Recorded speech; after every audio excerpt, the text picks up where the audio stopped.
While many millionaires do pay their fair share, some take advantage of loopholes and shelters that let them get away with paying no income taxes whatsoever. That's all perfectly legal under the system that we currently have. You've heard that my friend Warren Buffett pays a lower tax rate than his secretary because he's the one who's been pointing that out and saying we should fix it. The executives who are with me here today, not just behind me but in the audience, agree with me. They agree with Warren. This should be fixed. They, in fact, have brought some of their own assistants to prove that same point. It's just plain wrong that middle-class Americans pay a higher share of their income in taxes than some millionaires and billionaires. Now, it's not that these folks are excited about the idea of paying more taxes. This is something I've always made clear. I have yet to meet people who just love taxes. Nobody loves paying taxes. In a perfect world, none of us would have to pay any taxes. We'd have no deficits to pay down, and schools and bridges and roads and national defense and caring for our veterans would all happen magically. We'd all have the money we need to make investments in the things that help us grow. Investments, by the way, that have always been essential to the private sector success as well. They're not just important in terms of the people that directly benefit from these programs, but historically, those investments that we've made in infrastructure, in education, in science, in technology, and transportation, that's part of what has made us an economic superpower. And it'd be nice if we didn't have to pay for them. But this is the real world that we live in. We have real choices and real consequences. Right now, we've got significant deficits that are going to have to be closed. Right now, we have significant needs if we want to continue to grow this economy and compete in this 21st century, hyper-competitive, technologically integrated economy. That means we can't afford to keep spending more money on tax cuts for wealthy Americans who don't need them and weren't even asking for them. It's time we did something about it. I want to emphasize this is not simply an issue of redistributing wealth. That's what you'll hear from those who object to a tax plan that is fair. This is not just about fairness. This is also about growth. This is also about being able to make the investments we need to succeed. And it's about we as a country being willing to pay for those investments and closing our deficits. That's what this is about. Now, next week, members of Congress are going to have a chance to vote on what we call the Buffett Rule. And it's simple. If you make more money, more than $1 million a year, not if you have $1 million, but if you make more than $1 million a year, you should pay at least the same percentage of your income in taxes as middle-class families do.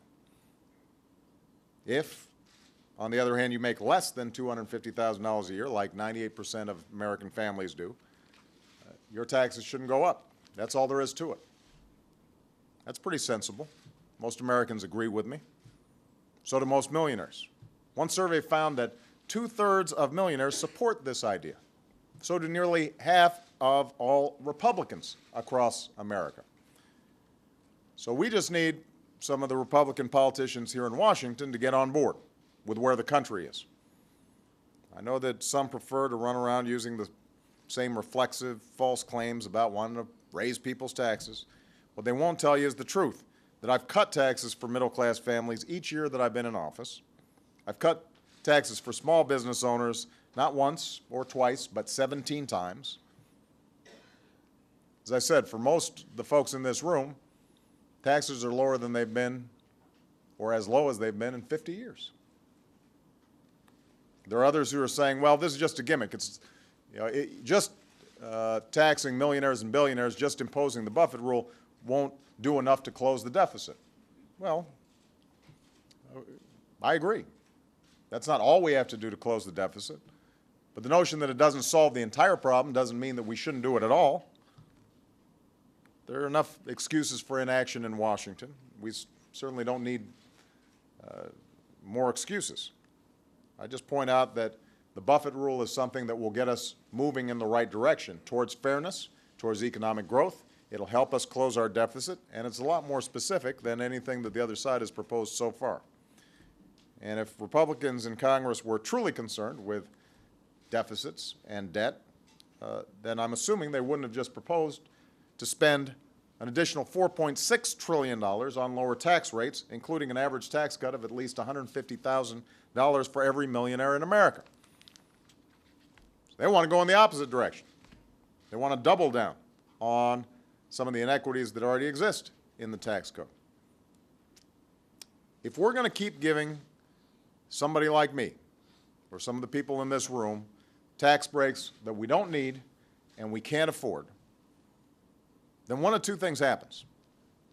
Either you've got to borrow more money to pay down a deeper deficit, or you've got to demand deeper sacrifices from the middle class, and you've got to cut investments that help us grow as an economy. You've got to tell seniors to pay a little bit more for their Medicare. You've got to tell the college student, we're going to have to charge you higher interest rates on your student loan, or you're just going to get smaller student loans.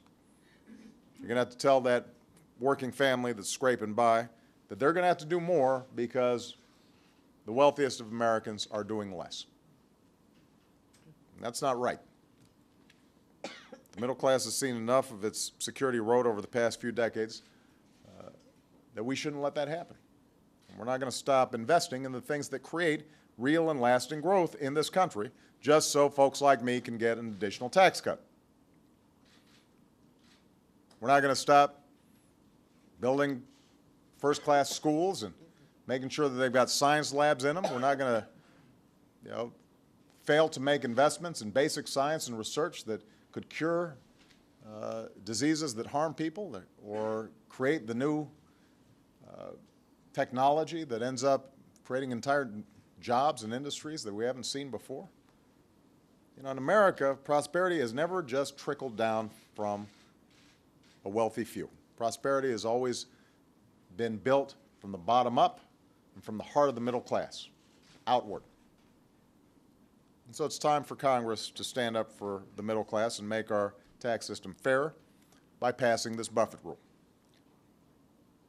Let me just close by saying this. I'm not the first president to call for this idea that everybody's got to do their fair share. Some years ago, one of my predecessors traveled across the country pushing for the same concept.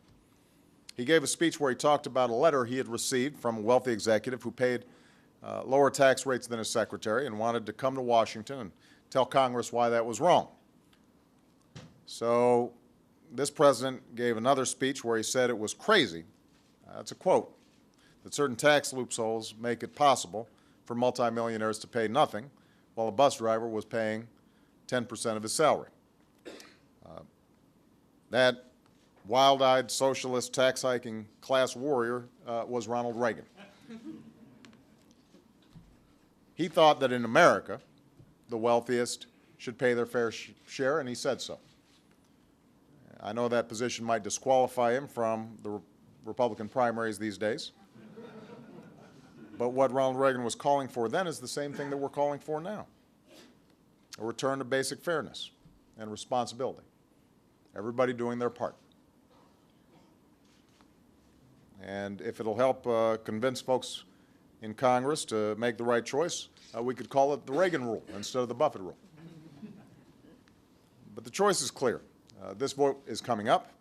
I'm asking every American who agrees with me to call your member of Congress, write them an email, tweet them, tell them to stop giving tax breaks to the wealthiest Americans who don't need them and aren't asking for them. Tell them to start asking everybody to do their fair share and play by the same rules so that every American who's willing to work hard has a chance at similar success, so that we're making the investments that help this economy grow, so that we're able to bring down our deficits in a fair and balanced and sensible way. Tell them to pass the Buffett Rule. I'm going to keep on making this case across the country because I believe that this rule is consistent with those principles and those values that have helped make us this remarkable place where everybody has opportunity.